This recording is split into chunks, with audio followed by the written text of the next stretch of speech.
Welcome to the Aussie Firebug Podcast, the financial independence podcast for Australians.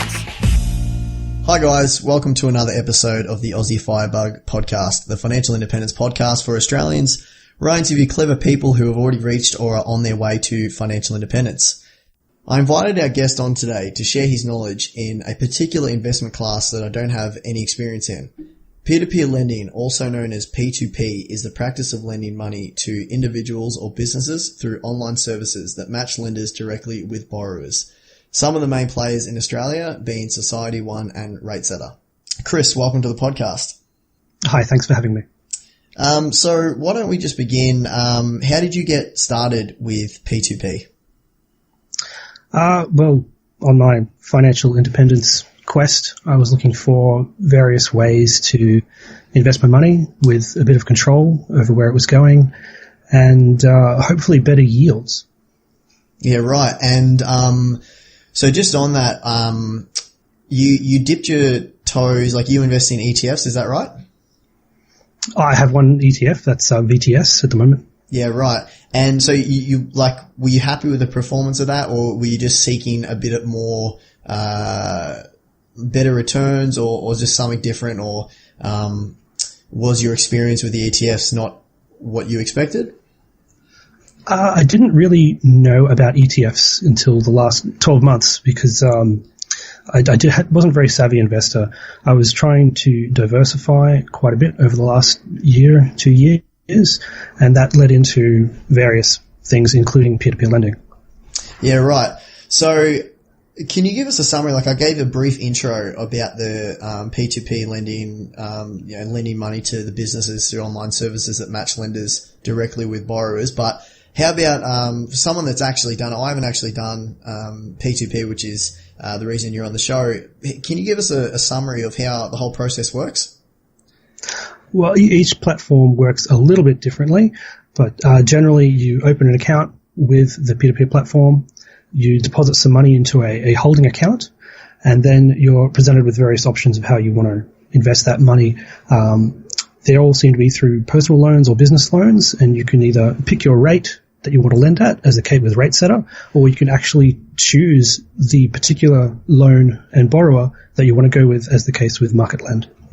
And how long have you been doing P2P lending for? How many months or years? Just over 1 year now. And have you seen the landscape changed? So you say that you can, throw out what rate that you want to lend money at. Have you seen the average rate of loans on those platforms go up, go down over the course of the year? On RateSetter, it's definitely come down a little bit, maybe 1%, but it also has fluctuations month to month. I mean, I looked at RateSetter's rates a few weeks ago, and they were lower than they are just a few days ago when I checked again. Yeah, right. And what sort of rates are we talking here? It depends on how long you want to lock your money away. With RateSetter, you can lock it away for a month, a year, 3 years, 5 years, and your rate goes up as you lock your money away for longer periods of time. MarketLend's a little bit different in that the rates appear higher, but because there's a difference between in utilized versus utilized money in the loan, your rate can be a lot lower. So it depends on the platform. They're both a little bit differently. Okay, we'll get into that the second, that utilized and not utilized money, in a minute. But just with your experience, what sort of loans have you loaned out, and what sort of rates have you been getting? On RateSetter, I dipped my toe in for 1 year, and I managed to get 5.9%. RateSetter takes out 10% of that 5.9% as a fee. And then after a year, I dove into the 5-year market and got a 9.5% rate, which over the course of the loan, as your capital returns, your rate gets lower. I guess that works a little bit differently according to which market you want to go into. Right. So you lend out, and is there like a minimum lend that you have to do? With MarketLend, they break up their loans into $100 units. So I guess the minimum with MarketLend is $100. RateSetter, I think it's $10. You can just throw in, set your rate, and off you go. And how much did you put in for the 5 years? Oh, that was the 9.5% rate that I got on that one. Yeah, and did you was it a substantial amount of money, or how much are we talking here? A couple thousand or? $5,000 on that one. 5,000. So you put in your $5,000 and you're saying over the course of the 5 years, are you getting that 9 something percent, or is it 9 something percent yearly? It's 9.5% based on the capital that's invested. So in my first month, it's going to be 5,000. And after a month, I get 9.5% interest on that. And part of my capital is returned as part of that. So let me just bring up my schedule of payments here. Yeah, sure. I can see in the first month, I get $44.61 as interest, but I get $62 of my capital back. So the next month, the interest is lower because it's now 9.5% based on the reduced amount. So is it actually calculating 9.5% monthly? So let's say, for example, you had $100 in, right? After the first month, are you going to be getting $9.50 plus, whatever amount of your capital back, and then the next month is it calculating that 9 something percent based on whatever the capital is left over at the second month and so on until you're at zero? It's always an annual rate, so the 9.5%. Yeah. So that monthly value is going to be 9.5% divided by 12, effectively. Gotcha. I just wanted to make sure because that would have been phenomenal, 9 something percent monthly. That'd be quite some return there. Yeah, sorry, I should have clarified that a bit better. No, that's all right. Right. So over your 5 years, it's that 9 something percent divided by 12 every month, and then a little bit of your capital kickback as on top of the interest that you're getting paid monthly until it reaches zero, and then the loan shuts. That's right. And that capital that's returned every month, I could then reinvest that in something else. Oh, okay. And is that different depending on which platform you're with? It depends on the platform, and in RateSetter's case, it depends on the term. For example, this is how it works in the 5-year term. A bit of capital returned every month. But in the shorter term loans, like 1 month, 1 year, you simply get a interest rate returned. You don't get your capital back until the end of the loan. Okay. And is the person actually paying the platform interest and principal every month, or are they only paying interest to that platform with the shorter loans there? On the shorter loans, in the background, to be honest, I don't know. What happens, RateSetter is a little bit cloak and dagger, it's a bit behind the curtain. I shouldn't say cloak and dagger, because we cut that out. Yeah, we can cut that out. I don't think they'll mind, but yeah, I can edit that out. You start again. So, RateSetter hides a lot of what happens in the background from the lenders. For example, when I set my rate of, for example, 5.9% or 9.5, I don't actually see who borrows that money. I don't have any control over what the risk profile is of the borrower. They simply match me up to a loan. And so similarly, how the payments work is largely hidden from me. And this is on RateSetter? Yeah. Okay, because that was going to be my next question is who are you lending to and how do you vet these people through the online platform? Through RateSetter, you have absolutely no knowledge of what goes on in the background there. Apart from the knowledge that it's risky and it's unsecured and there's a possibility of losing your money. On MarketLend, on the other hand, they have a great deal of information about who the borrower is.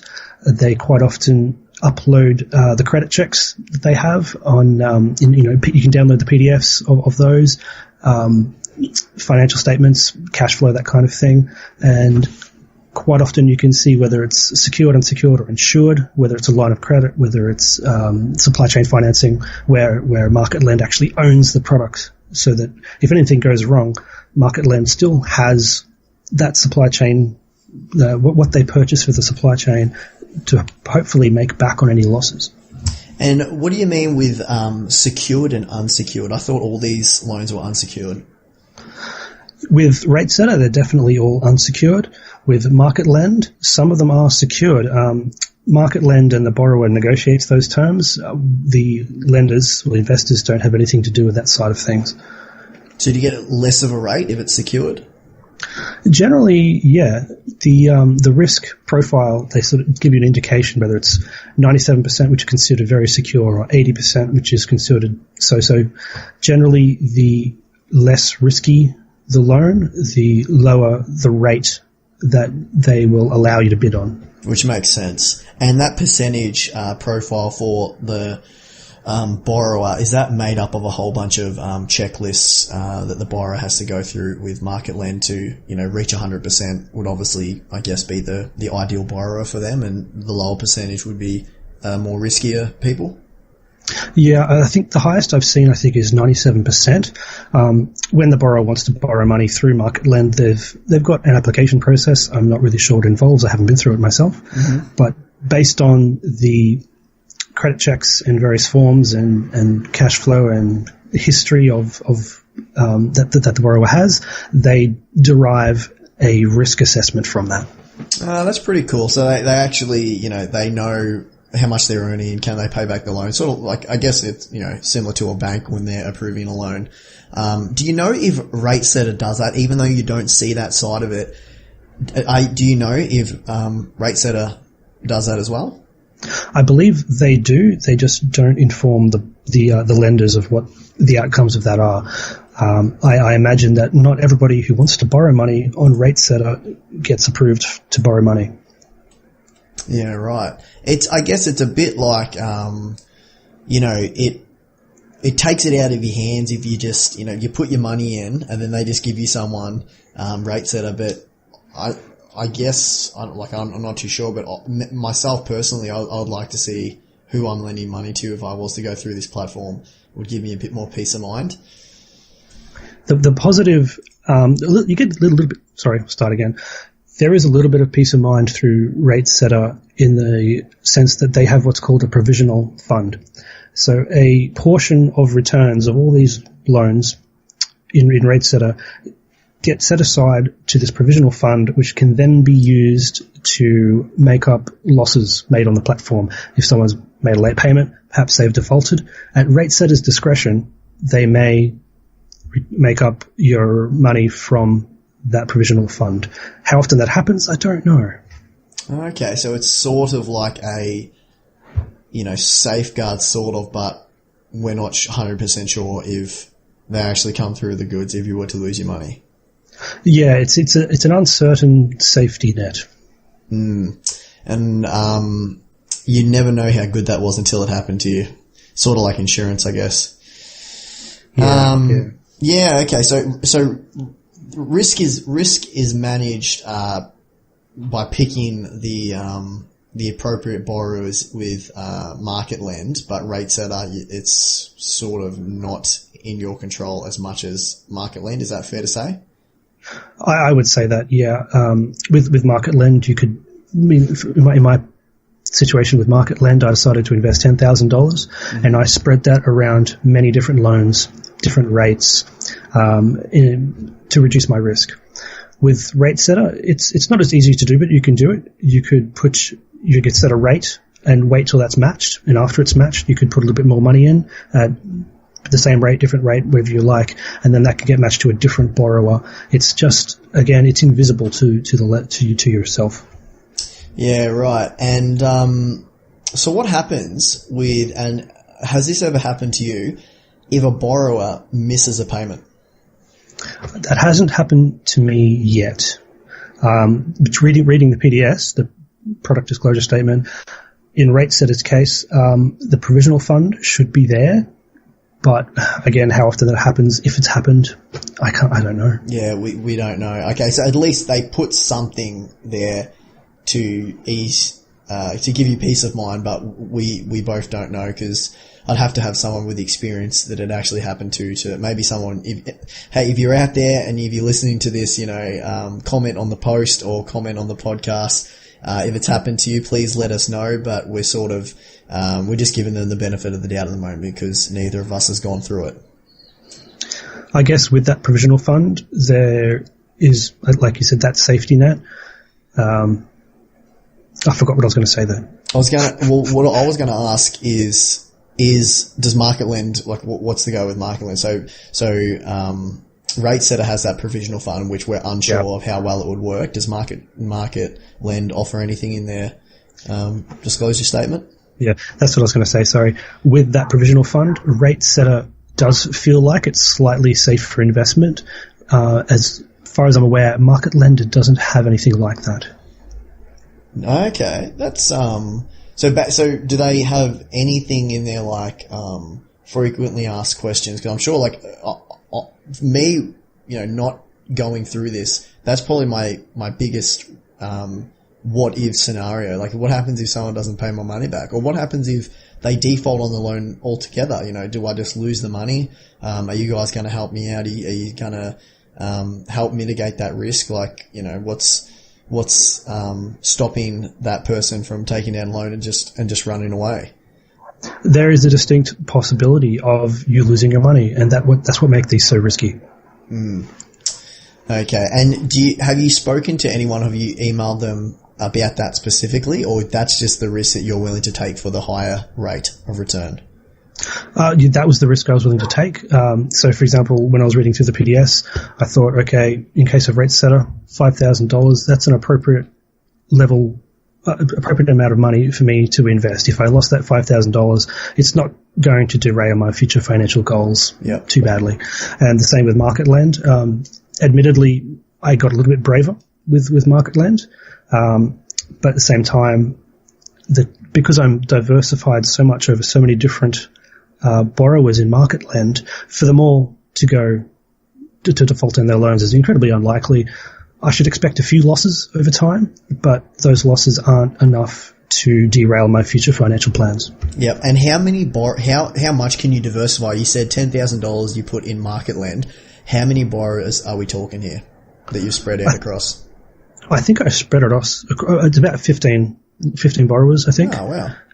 It's quite a bit. I didn't do it all at once. This happened over a period of say a month, where different borrowers came to the platform, asked for funding, and many different people besides myself said, okay, I'm willing to put forward X amount of dollars at Y rate. And that happens all the time. Yeah, okay. And so you spread it out across all these guys. Are they mainly, like, what sort of loans are you mainly lending to in Market Lend? I know RateSetter you can't tell. Are they personal loans? Are they business loans? Do you have a preference between the two? Like, what's sort of the standard on the market? With Market Lend, they are all business loans. So, like I was saying before, some of them are just line of credit. They just need some operational cash. Some of them are supply chain financing, which there's a few clothing labels on Market Lend, and they are quite often go for the supply chain financing to keep their product moving. So those are the primary ones that I've seen on Market Lend. Okay, it's interesting. So there's no personal loans. RateSetter has personal loans, is that right? Yeah, personal loans as business loans, but again, that's all hidden. You don't know which is which.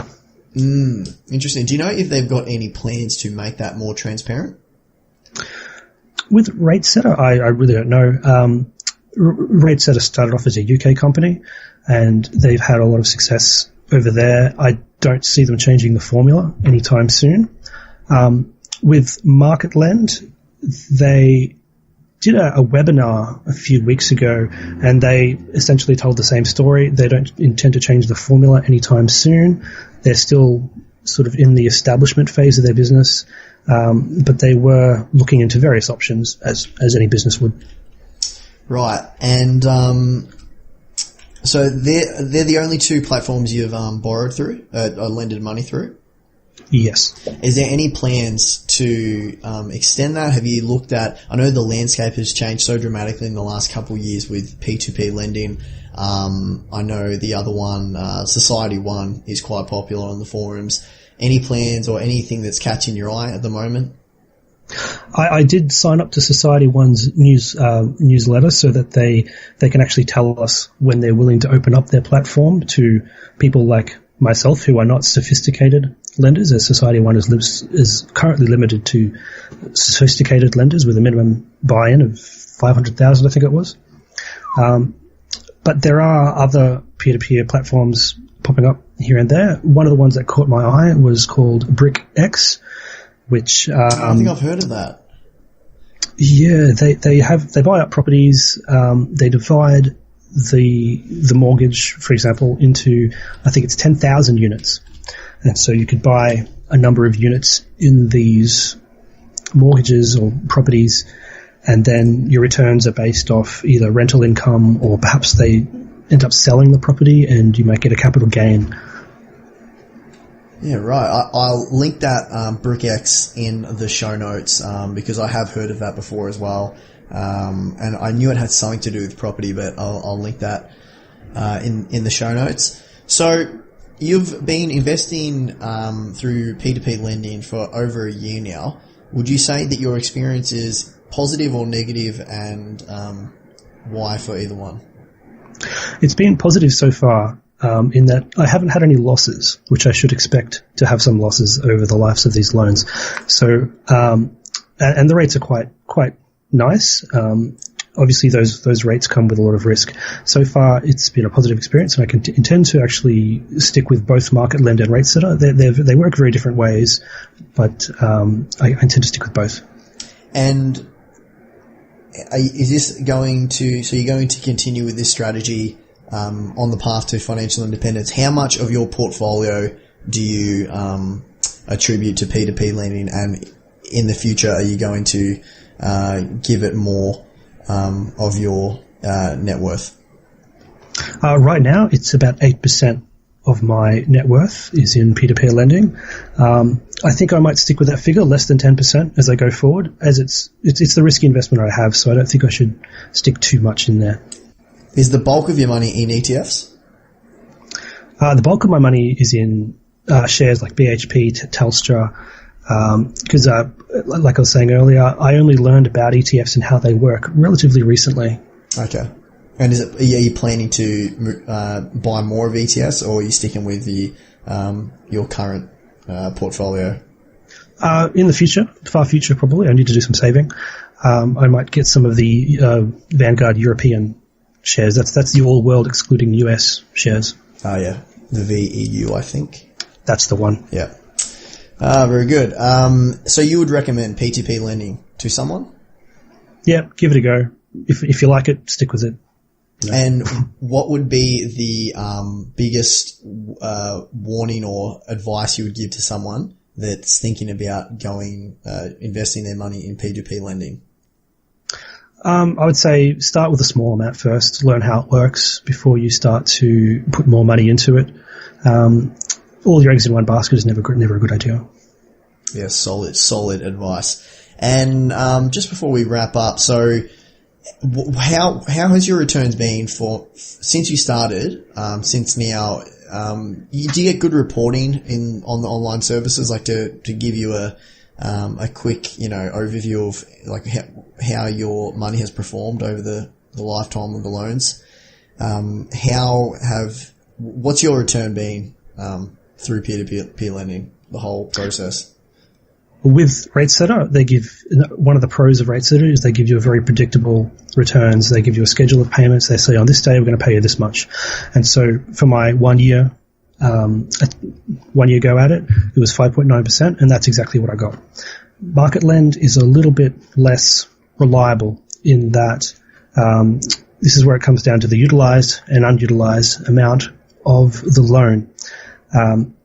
The rate that you've selected or bid on in Market Lend only applies to the utilized amount of money. And so there could be a large chunk of unutilized money, and that will impact your return quite a bit. So it's a lot less predictable as to what your returns will be. So far, I've averaged about 8 or 9% on Market Lend, but it's a far cry from that initial bid of, say, 16 or 18% that you might have put on. So we were going to speak about the utilised and unutilized portion of the loan. Can you just quickly tell us a bit about that? Sure. So with Market Lend, they're all business loans, and while I don't exactly know how it works in the background, my understanding is that the amount of money of the loan facility that's accessed by the borrower is the utilised amount, and that's the amount they pay the full interest rate on. When they access that money is really up to them. And so the returns are much less predictable in Market Lend's loan, not knowing how much is going to be utilized and how much is going to be unutilized. So they have it there as, I guess, a sort of a line of credit that they can pull from, but you're only going to get paid if they pull, the whole return is only going to come to fruition if they pull the whole amount out. Whereas if they only pull out, 50%, you're only going to get interest on that 50% that they're currently using. I believe that's how it works. Interesting. Okay. It's not too bad though. You said 8 to 9% is what you got. Is that over a year with Market Lend? That's with Market Lend. I've only been in there since September last year, so that's my current average so far. Now, I've obviously done a calculation there. It's not, as we were saying before, all these rates are annualized. Yeah, okay. And that's pure yield, is it? Like that's just pure, because you can't really get capital growth with something like this, can you? Unless I'm mistaken. No, there's no capital growth. It's simply the loan repayments. Yeah, so it's pure yield. Like that's quite a nice cash flow to be coming into your account extra as well as the capital every month. Yeah, keeping in mind I need to declare this with the Australian Tax Office, so I'll be paying tax on it. Yeah, exactly. Yeah, that's right. But that's a very high cash flow investment if that's something you're looking for in the future to retire on. Although I wouldn't probably be relying on P2P cash flow for my retirement, but still it's nice to know it's there. It's a new industry and it's a lot of risk. Yeah, of course. And just finally, so your experience with Market Lend and RateSetter, do you have a preference? Who would you recommend to someone? Ooh, that's a tough one because they both have a lot of pros and cons. Overall, I think I like Market Lend better simply because I have more information at my disposal. Disposal. Right. Cool. All right. Well, that's about all the questions I had, Chris. Was there anything that I missed that you wanted to say about P2P lending or any of the companies or anything like that? I think we've covered most of it. I guess anybody who wants to read more about it, ASIC has a really nice write-up on the moneysmart.gov.au website. Just a general overview of peer-to-peer lending. And, I think that's just about it. Have some realistic expectations and you're golden. Okay. Awesome. Thanks a lot, Chris, for coming on the show. If you guys are listening out there and you want to learn more about peer-to-peer lending, I've actually got Chris to write up a guest post on the website. It's www.aussiefirebug.com. So he's written up a guest post and we have some graphs and some screenshots in there. And if you want to ask Chris any questions about his experience with P2P lending, you can hit him up on Reddit. I've got his username in the show notes, or feel free to comment on the article and I'm sure he will respond to you on the website. So thanks a lot, Chris, for the guest post and also for coming on the podcast. It was an absolute pleasure. No worries. Had fun. Thanks.